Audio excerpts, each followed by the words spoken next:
Hello friends, स्वागत है आप सभी का मेरे YouTube channel grasp knowledge with Anshu में। हम लोगों ने एक सीरीज़ शुरू की थी एनटीपीसी सीबीटी 1 में पूछे गए सभी क्वेश्चनों को शिफ्ट वाइज क्वेश्चन आंसर करने की। तो चलिए शुरू करते हैं इस सीरीज़ का अगला भाग, जो कि हम सेकंड शिफ्ट का है 1 फरवरी 2021 के पूछे गए सभी क्वेश्चन के साथ। तो चलिए शुरू करते हैं आज के हमारे पहले क्वेश्चन से। आज का हमारा पहला क्वेश्चन है, भारत में किस तारीख को वर्ष का सबसे छोटा दिन माना जाता है। भारत में किस तारीख को वर्ष का सबसे छोटा दिन माना जाता है। तो हम आपके ऑप्शन है 22 मार्च, 22 जून, 22 दिसंबर या फिर 23 अक्टूबर।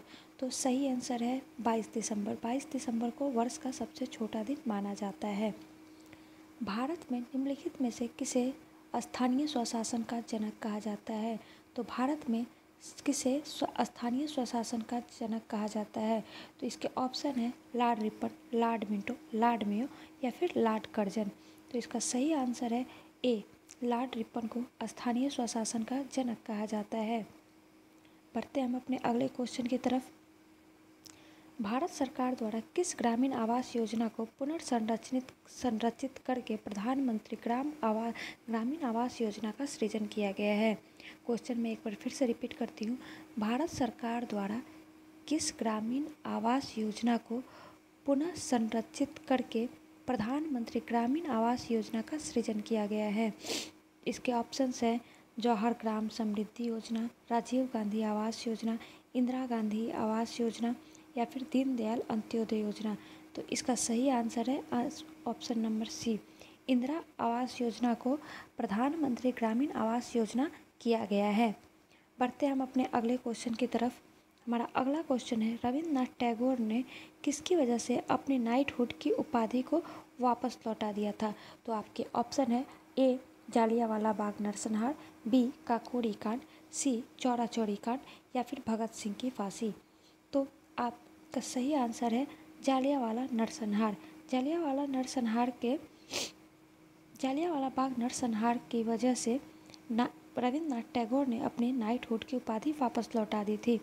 बढ़ते हम अपने अगले क्वेश्चन की तरफ, जो कि क्वेश्चन नंबर 5।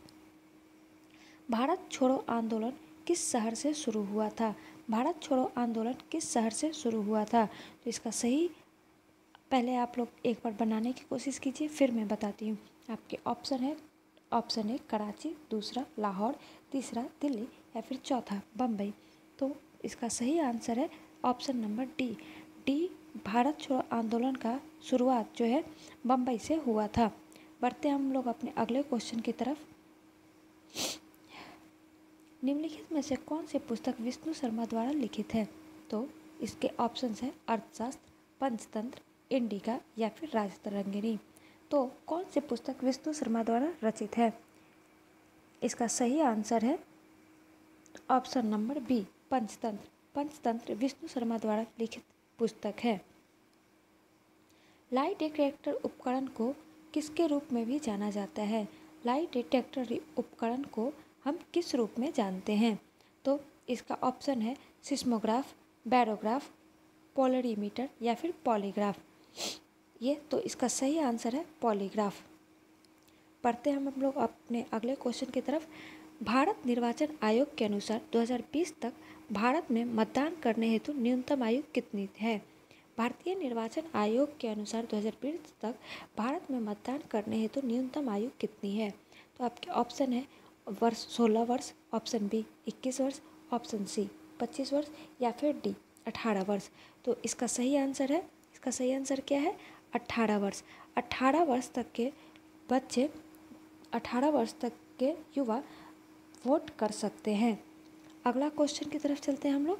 हरित क्रांति निम्नलिखित में से किससे संबंधित है। तो इसके ऑप्शंस है ए, मछली उत्पादन, बी, दुग्ध उत्पादन, सी, खाद्यान्न और अनाज उत्पादन या फिर डी, तेल और बीज उत्पादन। तो इसका सही आंसर है ऑप्शन नंबर सी, खाद्यान्न और अनाज उत्पादन। हरित क्रांति जो है खाद्यान्न और अनाज उत्पादन से संबंधित है। देखते हैं हम लोग अपना अगला क्वेश्चन, क्वेश्चन नंबर 10। पूना समझौता कब हस्तांतरित किया गया। पूना समझौता जो था कब हस्ताक्षरित किया गया। पूना समझौता को कब हस्ताक्षरित किया गया। ऑप्शन है ए 1935 में, बी 1928 में, सी 1930 में या फिर डी 1932 में? तो इसका सही आंसर है ऑप्शन डी, 1932 में पूना समझौता को हस्ताक्षरित किया गया था।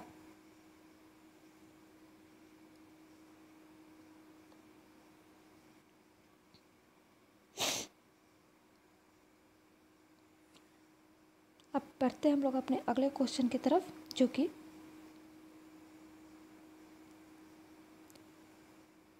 पलासी के युद्ध के समय बंगाल का नवाब कौन था? तो पलासी के युद्ध के समय बंगाल का नवाब थे option A Mir Jafar, B Amir Chand Rajbanshi या सी सिराजुद्दौला या फिर डी मीर कासिम? तो अब इसका सही आंसर है ऑप्शन डी, सिराजुद्दौला जो थे पलासी के युद्ध के समय बंगाल के नवाब थे। बढ़ते हम लोग अपने अगले क्वेश्चन की तरफ। ईवीएम का पूरा नाम क्या है? ईवीएम का पूरा नाम क्या है? तो इसके ऑप्शन है electric wedding machine, electronic vending machine, electronic voting machine या electric voting machine?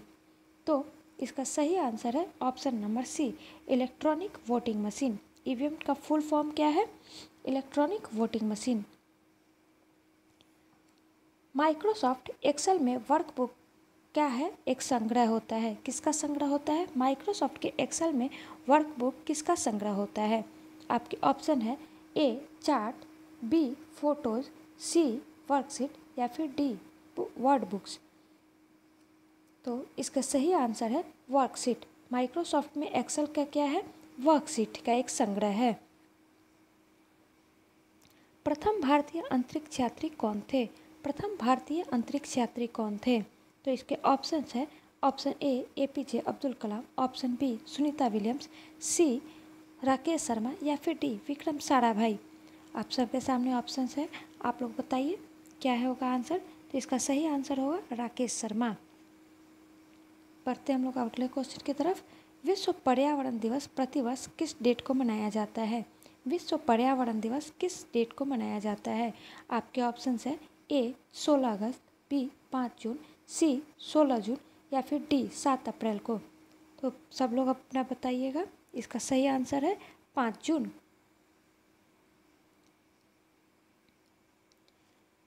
Asiatic society of Bengal की स्थापना किस वर्ष की गई थी? एशियाटिक सोसाइटी ऑफ बंगाल की स्थापना किस वर्ष की गई थी? आपके ऑप्शन है 1884, 1734, 1784 या फिर 1764? एक बार मैं फिर से रिपीट करती हूँ। एशियाटिक सोसाइटी ऑफ बंगाल की स्थापना किस वर्ष की गई थी? तो सही आंसर है 1784 में। 1784 में एशियाटिक सोसाइटी ऑफ बंगाल की स्थापना की गई थी। Atal mission for rejuvenation and urban transformation इनमें से किससे संबंधित है? Atal mission for rejuvenation and urban transformation इनमें से किससे संबंधित है? आपके ऑप्शन है स्मार्ट सिटी के निर्माण, मूलभूत नागरिक सुविधा, शहरी आजीविका या फिर शहरी परिवहन? तो इसका सही आंसर है मूलभूत नागरिक सुविधाएं। मूलभूत नागरिक सुविधाएं के लिए कौन सा है? Atal mission for rejuvenation and urban transformation. बढ़ते हम लोग अपने अगले क्वेश्चन की तरफ। हमारा सौरमंडल किस गैलेक्सी का हिस्सा है? हमारा सौरमंडल किस गैलेक्सी का हिस्सा है? Option a boards, b Andromeda, c आकाशगंगा या फिर डी ट्राइगुलम? तो इसका सही आंसर है ऑप्शन सी आकाशगंगा। हमारा सौरमंडल आकाशगंगा का एक हिस्सा है। रायसीना हिल कहाँ स्थित है? रायसीना हिल्स कहाँ स्थित है? तो ऑप्शन है ए वह स्थान है जहाँ जम्मू और कश्मीर के डोगरा शासकों ने जम्मू से में अपना किला बनाया था। ऑप्शन बी यह श्रीनगर में स्थित है या फिर ऑप्शन सी यह राष्ट्रपति भवन वाले स्थान पर स्थित है।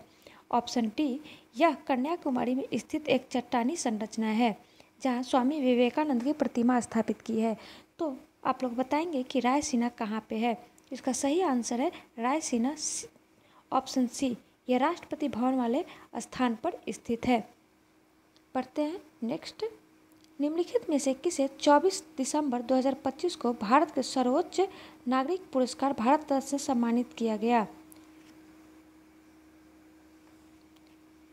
माफ कीजिएगा, ये क्वेश्चन में लगता है कुछ मिस प्रिंट है, लेकिन इसका हम लोग देख लेते हैं। 24 दिसंबर को भारत के सर्वोच्च नागरिक पुरस्कार भारत रत्न से किसे सम्मानित किया गया है? तो इसका सही आंसर है मदन मोहन मालवीय।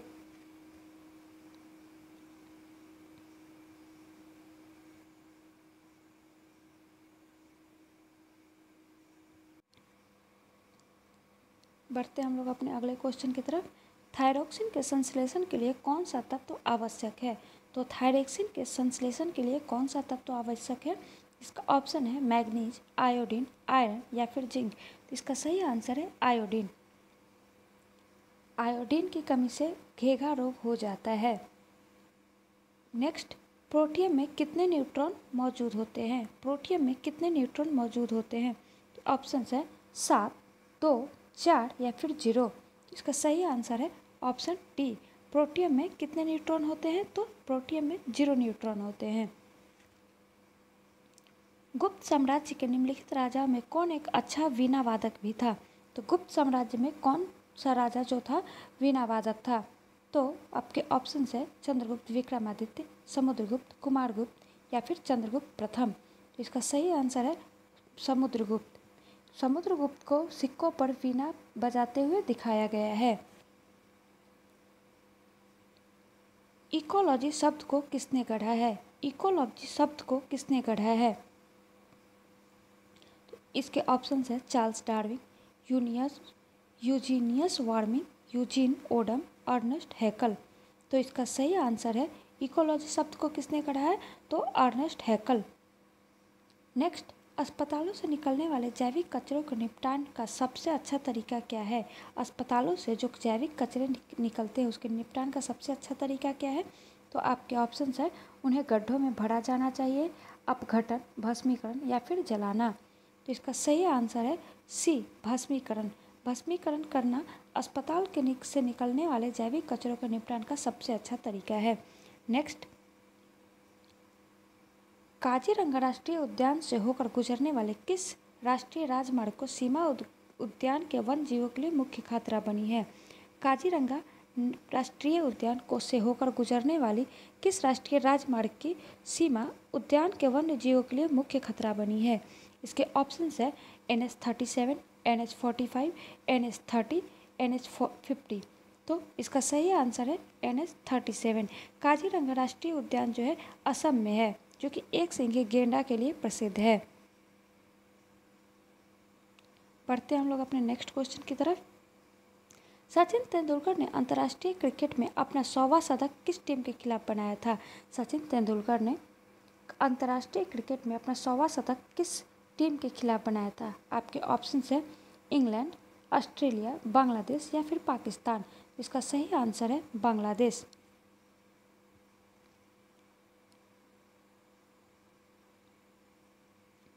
इनमें से किसने अजमेर में 2.5 दिन का झोपड़ा निर्मित कराया? इसमें से किसने अजमेर का 2.5 दिन का झोपड़ा निर्मित कराया? तो आपके ऑप्शन है नूरजहां, कुतुबुद्दीन ऐबक, अलाउद्दीन खिलजी या फिर रजिया सुल्तान। अजमेर में 2.5 दिन का झोपड़ा का निर्माण किसने करवाया था? तो इसका सही आंसर है option number B, Qutbuddin Aibak ने अजमेर में 2.5 दिन का झोपड़ा का निर्माण कराया है। यह एक मस्जिद है। वायु में मौजूद निम्नलिखित में से कौन सा तत्व चांदी की वस्तुओं को काला कर देता है? जब ये वायु के संपर्क में आते हैं तो कौन सा तत्व है चांदी की वस्तुओं को काला कर देता है जब वो वायु के संपर्क में आते हैं? तो वो है क्लोरीन। ऑप्शन आपके हैं क्लोरीन, गंधक, कार्बन या फिर नाइट्रोजन। तो वायु में आने के बाद चांदी के तत्व को काला करने वाला तत्व है गंधक। गंधक जो है चांदी जब वायु के संपर्क में आती है तो उसे काला कर देता है। नेक्स्ट, यूनेस्को का मुख्यालय कहाँ स्थित है? यूनेस्को का मुख्यालय कहाँ स्थित है? तो यूनेस्को का मुख्यालय जो है पेरिस में है। यूनेस्को का मुख्यालय कहाँ पे है? तो पेरिस में। नेक्स्ट क्वेश्चन की तरफ हम लोग बढ़ते हैं। FAO के SOFIA डेटा के अनुसार FAO के SOFIA डेटा के अनुसार कौन सा देश विश्व का सबसे बड़ा मछली उत्पादक है? FAO के डेटा के अनुसार कौन सा देश विश्व का सबसे बड़ा मछली उत्पादक देश है? ऑप्शन है चीन, ग्रेट ब्रिटेन, नॉर्वे या फिर अलास्का? इसका सही आंसर है चीन। चीन जो है विश्व का सबसे बड़ा मछली उत्पादक देश है। नासा के अनुसार पृथ्वी के भू सतह पर कितना भाग वनाच्छादित है? नासा के अनुसार पृथ्वी के भू सतह का कितना भाग वनाच्छादित है? इसका सही ऑप्शन है 30%, 35%, 25% या फिर 20%। तो इसका सही उत्तर है 30%। 30% है, पृथ्वी का 30% भाग वनों से घिरा हुआ है।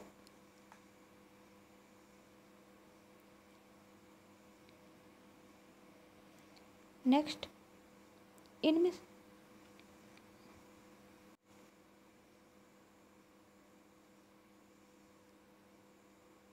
इनमें से किसे great old man of India के नाम से जाना जाता है? तो किसे great old man of India के नाम से जाना जाता है? आपके ऑप्शंस है ए महात्मा गांधी, बी बाल गंगाधर तिलक, सी दादा भाई नौरोजी या फिर डी लाला लाजपत राय। तो इसका सही आंसर है दादा भाई नौरोजी। दादा भाई नौरोजी को great old man of India के नाम से जाना जाता है। टेलीफोन का आविष्कारक कब किया गया था? टेलीफोन का आविष्कार कब किया गया था? आपके ऑप्शंस है 1879 में, 1876 में, 1856 में या फिर 1886 में। तो इसका सही उत्तर है बी 1876 में। एक बार फिर से सुन लीजिएगा, टेलीफोन का आविष्कार 1876 में किया गया था।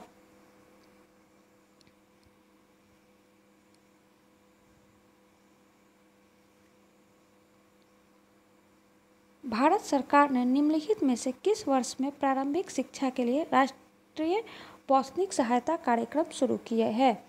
भारत सरकार ने निम्नलिखित में से किस वर्ष में प्रारंभिक शिक्षा के लिए राष्ट्रीय पौष्टिक सहायता कार्यक्रम की शुरुआत की है?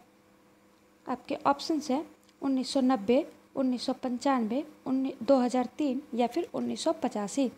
तो इसका सही उत्तर है ऑप्शन नंबर बी, 1995 में राष्ट्रीय पौष्टिक सहायता कार्यक्रम की शुरुआत हुई है। कंप्यूटर के एक मेनू में क्या होता है? कंप्यूटर के एक मेनू में क्या होता है? तो ऑप्शंस है ऑब्जेक्ट्स, कमांड, डेटा या फिर रिपोर्ट। इसका सही आंसर है कमांड्स। कंप्यूटर के मेनू में क्या होते हैं? कमांड्स। नेक्स्ट, सीधी कार्यवाही दिवस की घोषणा किसने की थी? सीधी कार्यवाही दिवस की घोषणा किसने की थी? ऑप्शंस है मोहम्मद अली जिन्ना, महात्मा गांधी, जयप्रकाश नारायण, सुभाष चंद्र बोस। तो मोहम्मद अली जिन्ना ने सीधी कार्यवाही दिवस की घोषणा की थी। अक्षांश का 1 डिग्री लगभग कितने किलोमीटर के बराबर होता है? अक्षांश का 1 डिग्री लगभग कितने किलोमीटर के बराबर होता है? तो आपके ऑप्शन से 121, 111, 221 या फिर 231। इसका सही आंसर है 111। 1 डिग्री बराबर 1 डिग्री अक्षांश बराबर 111 किलोमीटर होता है। नवंबर 2020 के तक प्राप्त जानकारी के अनुसार नीति आयोग के उपाध्यक्ष कौन थे? नीति आयोग के उपाध्यक्ष कौन थे जब नवंबर 2020 तक? तो आपके ऑप्शन है विवेक देवराय, राजीव कुमार, रविशंकर प्रसाद या फिर उर्जित पटेल। तो इसका उत्तर है राजीव कुमार। 2020 तक नीति आयोग के उपाध्यक्ष कौन थे? तो राजीव कुमार। अंतर्राष्ट्रीय प्रकाश दिवस किस दिन मनाया जाता है? अंतर्राष्ट्रीय प्रकाश दिवस किस दिन मनाया जाता है? तो आपके ऑप्शन है 1 जून, 16 मई, 1 मई या फिर 16 जून। तो सही उत्तर है बी, 16 मई को अंतर्राष्ट्रीय प्रकाश दिवस के रूप में मनाया जाता है। इसी के साथ आज का ये सेशन मैं समाप्त करती हूँ। आशा करती हूँ आप लोगों को पसंद आए और आपके आने वाले एग्ज़ाम के लिए हेल्पफुल साबित हो। चलिए, इसी के साथ मैं आप लोगों से लेती हूँ विदा। धन्यवाद।